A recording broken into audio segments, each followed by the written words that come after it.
مختلفو طریقو سره به ټول کینی نو چې ټول په دې کرسو باندې کینی نو باران به پیدا بره نه وشي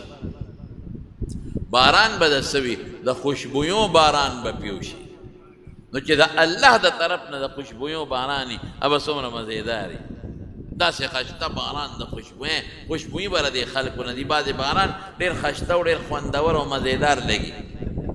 دې کې به رب العالمین راښکاره شي نو دې ټولو سره به ملاقات وکړي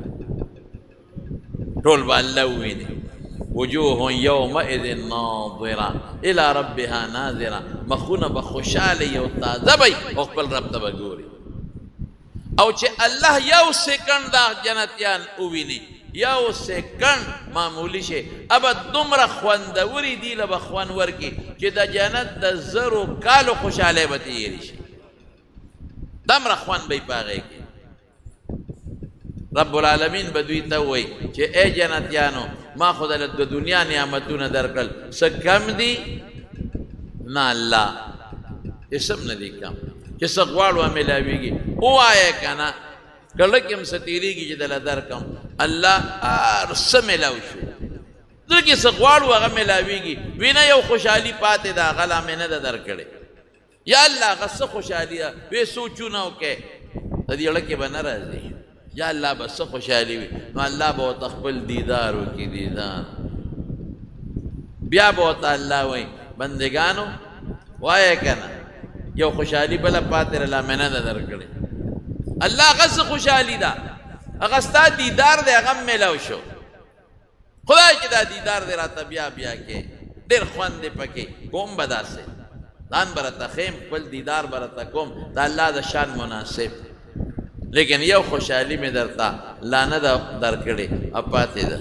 یا الله هغه څه دي خوراک اوبه څښاک د دنیا د جنت خواهشات بیبیانې الله هر څه شته دا څه شی دی چې پاتې دی نو الله به جنتیانو ته وایي غوږ کښېږدئ اوس دا قرآن شریف خو زمونږ امت ته نازل دی دا خو دا آدم علیه السلام یا ابراهیم علیه السلام موسی علیه السلام عیسی علیه السلام امتیانو ته نه دی نازل صرف زمونږ امت ته نازل دی نو رب العالمین به ټولو ته وایي متوجه شي دوی به غلي شي چې الله څه وایي نو الله به په خپل شان لایقه د قرآن شریف تلاوت شروع واه واه چې به څونه خوندوري څومره خوند به کوي دا ټول به ورته متوجه وي او لکه به وایي چې یا خدای چې بس نه کې یا الله دا څومره خوند دا د جنت د دې نه مخکې چې څومره خوشحالۍ وي یېرې به شي جنتیانو نو زه پکې اکثر طالبانو ته ویم د خپل طرف نه دا ټکې ویم چې بیا د سورت رحمان تلاوت کې زونه خوند به کوي چې د جنت د دې نعمتونو ذکر کوي چې څومره خوند به کوي نو بیا به ورته الله وایي چې ورځئ میلمستیا مې دله تیاره کړې ده په جنت کې به هر وخت هر انسان میلمه ګوري د میلمستیا خورا جدی او تیاره جدی او د چا میلمه وي نزلا من غفور الرحیم د الله میلمه وي هر وخت به د الله میلمه نو الله به له میلمستا تیاره کړي ورځئ نو دې چې خوراکونه وخوري واه واه نو کور ته به راشي نو بیبیانې به ورته وایي ته خو نن بل شان خشته رالی زمونږ نه چې ته خو دومره ښکلې نه وې او چې واپس شوې نو ډېر زیات ښکلې او ډېر خشته څه جل دې کړی دی بل شان خوشبویي او بل شان خشتوالی خدای درکړی دی دی به ورته وایي چې مونږ د خپل رب جبار سره ملاقات کړی او چې الله سره سړی ملاقات وکړي او دومره ښکلي نه شي نو په څه به ښکلي کېږي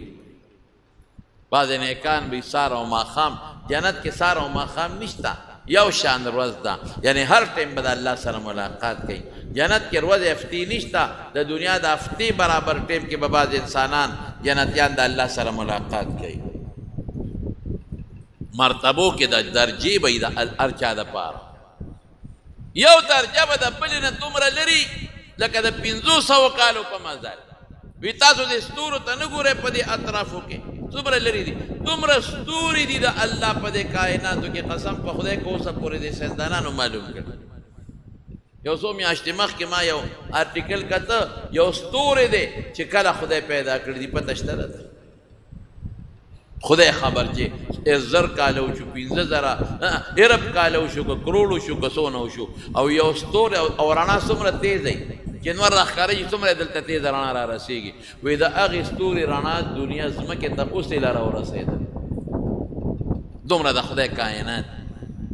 داسې به جنتیان په دې جنتونو کې دا محلات به وي او په هغې کې به دا جنتیان پراته وي یو صحابي د حضور پاک نه تپوس وی جنت کې اسونه شته وی او وی که څوک جنت کې اس غواړي د سور یاقوت اس به ورله خدای ورکړي سور یاقوت او چې کوم ځای ته دی الوزي باغه چې کوم ځای ته پې ځان رسوي نو هلته به رسېږي یو بل صحابي د حضور پاک نه تپوس وکړو وی جنت کې به کر کرونده وي کر کرونده وي وی او یو سړی به الله نه غله وغواړي زمیندار بابا چې زه خو غنمو ته مې شوق کېږي الله به تخم ورکړي ها دا تخم او دغه پټۍ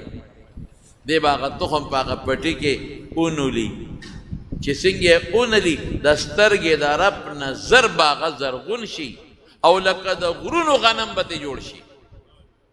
الله به ورته والا بني ادمه ته پیسه موړ نه شوې دلته به غنم غواړې پیسه موړ نه شوې جنت کې به بچي کېږي که نه د چا زړه کې به دا تېرېږي نه چې زما دې بچی پیدا شي نسوارو ته سګرټو ته دا به د چا په زړه کې شوق نه راځي چې کوم چې جنت سره مناسب نی د چا زړه کې به نه راځي که د چا پلار په دوزخ کې دی او کافر دی نو کافر خو خدای را دوزخ نه نه وباسي د چا په زړه کې به د هغه خپل پلار سپارښت ته نه راځي که زوی کافر دی او په دوزخ کې پروت دی د چا زړه کې به د هغه د بخښنې سوال نه راځي دنیا ته دا شوق پر چا نه راځي چې یاره که بیا هغه پاکستان ته لاړم خپل کور مې ولیده دا شوق پر چا په زړه کې بلکل نه راځي دې ته به توجه بلکل نه راځي پردو ښځو کتو ته به په جنت کې شوق نه راځي او داسې هلکان وی چې هغه هلکان به خشته خشته دولی وی که انه چې لکه دلرتو خشته که څنګه د بیض مکنون ښکلې اعلی وی لیکن د چا په زړه کې به غلط سوچ چاته نه راځي